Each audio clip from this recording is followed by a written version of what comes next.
Halo, Assalamualaikum. Hai, Waalaikumsalam.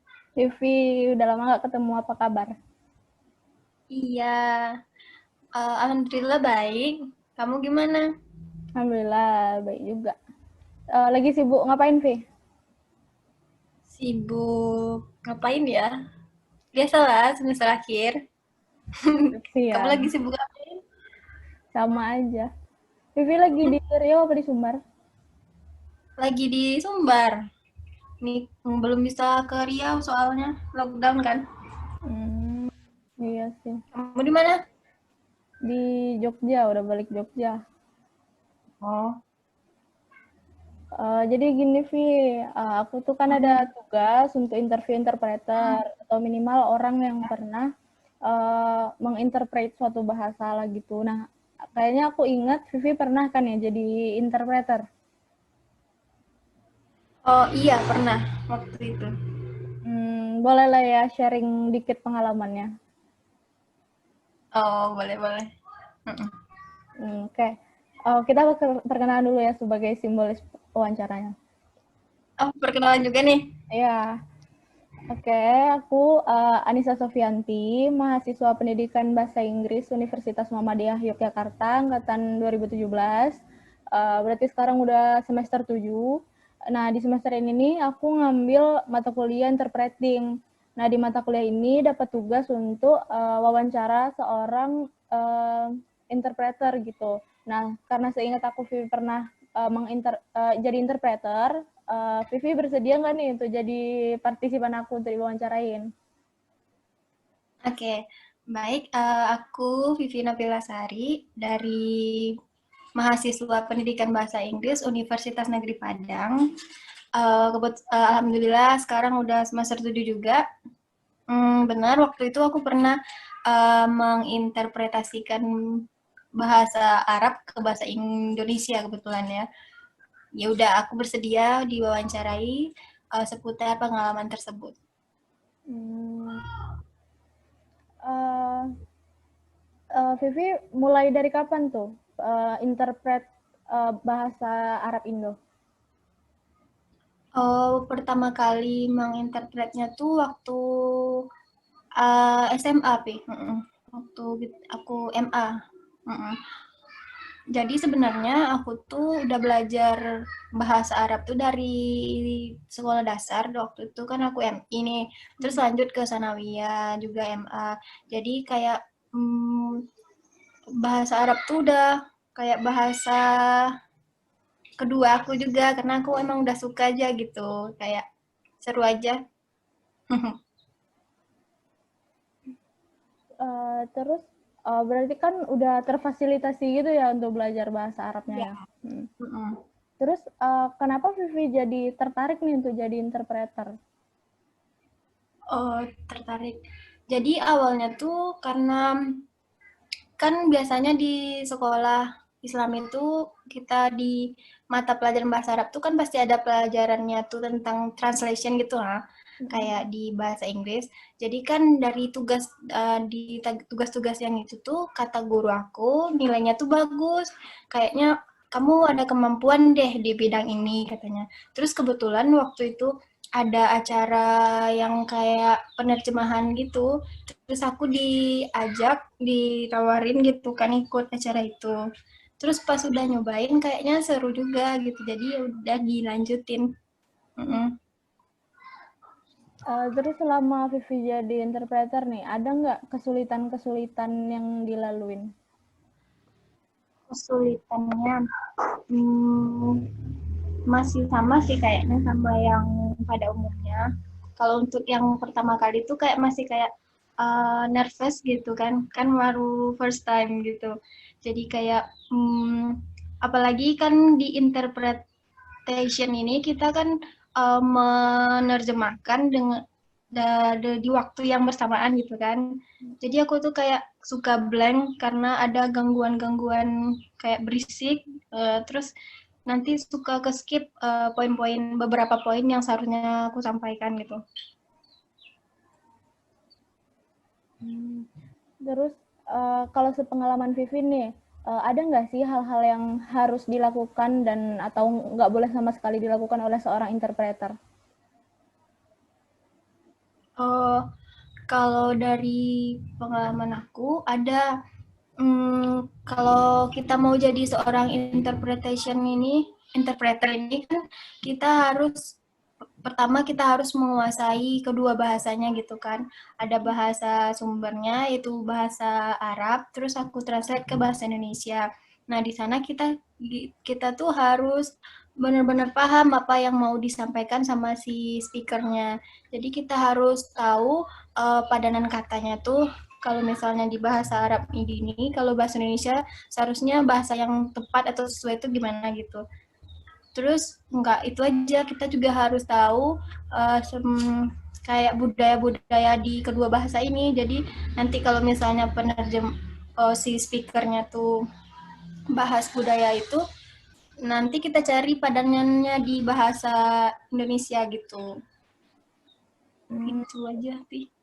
Berarti selama ini kalau Vivi interpret bahasa Arab, nggak harus nih mengartikannya secara literal gitu, secara harfiah? Enggak, karena sebenarnya bahasa Arab itu sama sih sama bahasa yang lain. Ada bahasa bakunya, terus juga ada bahasa gaul dan ada bahasa keseharian gitu kan.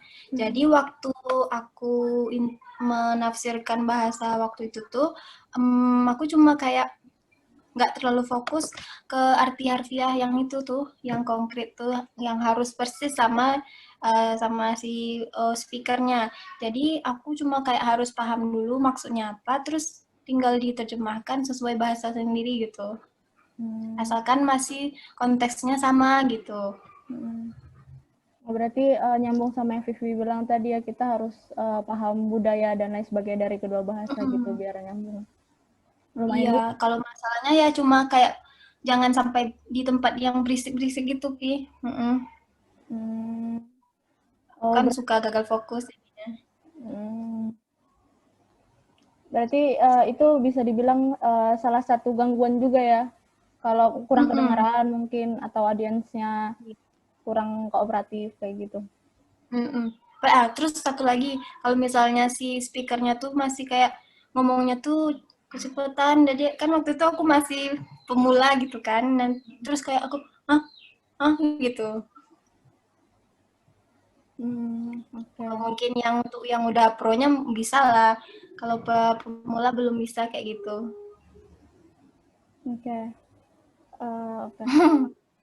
Udah lumayan banyak nih ilmu yang dibagi dan udah cerita Ya. pengalamannya juga.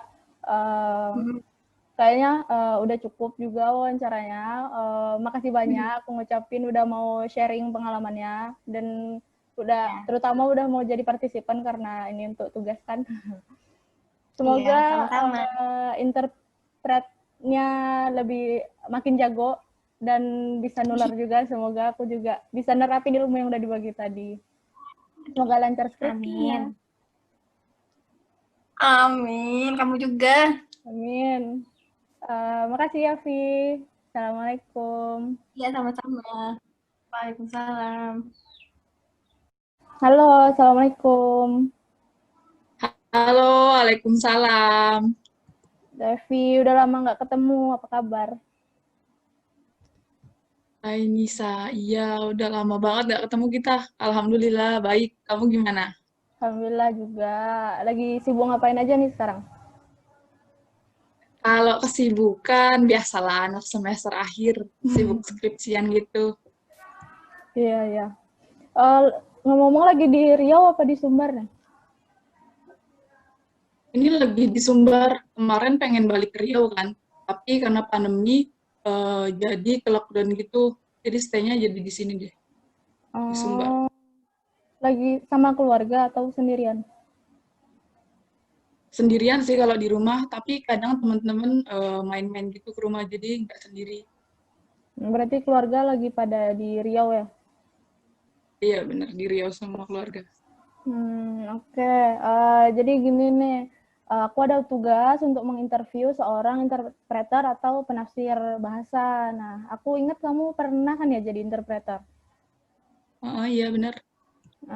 Boleh ya minta waktunya sebentar untuk sharing pengalaman kamu? Ya, boleh-boleh. Oke, perkenalan dulu lah ya biar untuk simbolis wawancara. Aku Anissa Sofianti, pendidikan bahasa Inggris 2017, Universitas Muhammadiyah Yogyakarta. Nah, di semester ini nih aku ngambil mata kuliah interpreting. Nah, tugas dari mata kuliah tersebut, aku harus wawancarain seorang interpreter atau minimal orang yang pernah menginterpret suatu bahasa. Nah, seingat aku kan kamu pernah punya pengalaman interpret tuh, makanya aku milih kamu untuk jadi partisipan. Nah, sebelumnya kamu sendiri bersedia kan jadi partisipan aku untuk diwawancarain? Oke, aku juga mau kenalan dulu nih sebelumnya. Nama aku Evi Noviantika, mahasiswa 2017, pendidikan bahasa Inggris di Universitas Negeri Padang. Nah, insya Allah aku bersedia nih bantu kamu jadi partisipan untuk wawancara. Oke. Dulu kamu pernah tafsirin bahasa apa? Kalau dulu sih nafsirin bahasa Arab ke bahasa Indonesia. Dulu tuh mulainya sejak kapan sih kamu bisa interpret bahasa kayak gitu? Kalau jadi penerjemah lisan itu sih pas SMA. Tapi sebelumnya aku memang udah suka nerjemahin gitu. Karena aku tinggal kecil itu di lingkungan sekolah Islami gitu pas SMP. Nah, jadi bisa dibilang aku belajar bahasa Arab di sana. Pas balik ke Sumbar ada pelajaran bahasa Arab, jadi bisa lah sedikit-sedikit. Itu dulu kenapa kamu bisa tertarik atau akhirnya bisa jadi interpreter bahasa Arab? Kalau waktu awalnya itu dulu disuruh guru bahasa Arab aku, karena bahasa Arab aku kata beliau itu bagus, padahal ya yang nggak gitu juga sih. Ya udah, akhirnya aku sekalian nambah-nambah pengalaman. Pas ada acara di SMA gitu, ada panitia butuh bantuan penerjemah untuk bahasa Arab, terus aku ditunjuk. Pas itu juga, jadi aku beberapa kali jadi interpreter gitu setelahnya. Awal-awal kamu jadi interpreter tuh, gimana proses awalnya? Kalau awalnya itu ya, mungkin karena aku dari SMP udah di pondok, dan di sana ada bahasa Arab dan banyak orang Arab juga, jadi belajar bahasa Arabnya sekaligus praktek lisan gitu. Pas balik ke Sumbar itu sih baru mulai dipercaya sama guru-guru untuk jadi penerjemah lisan. Pas ada acara-acara sekolah gitu.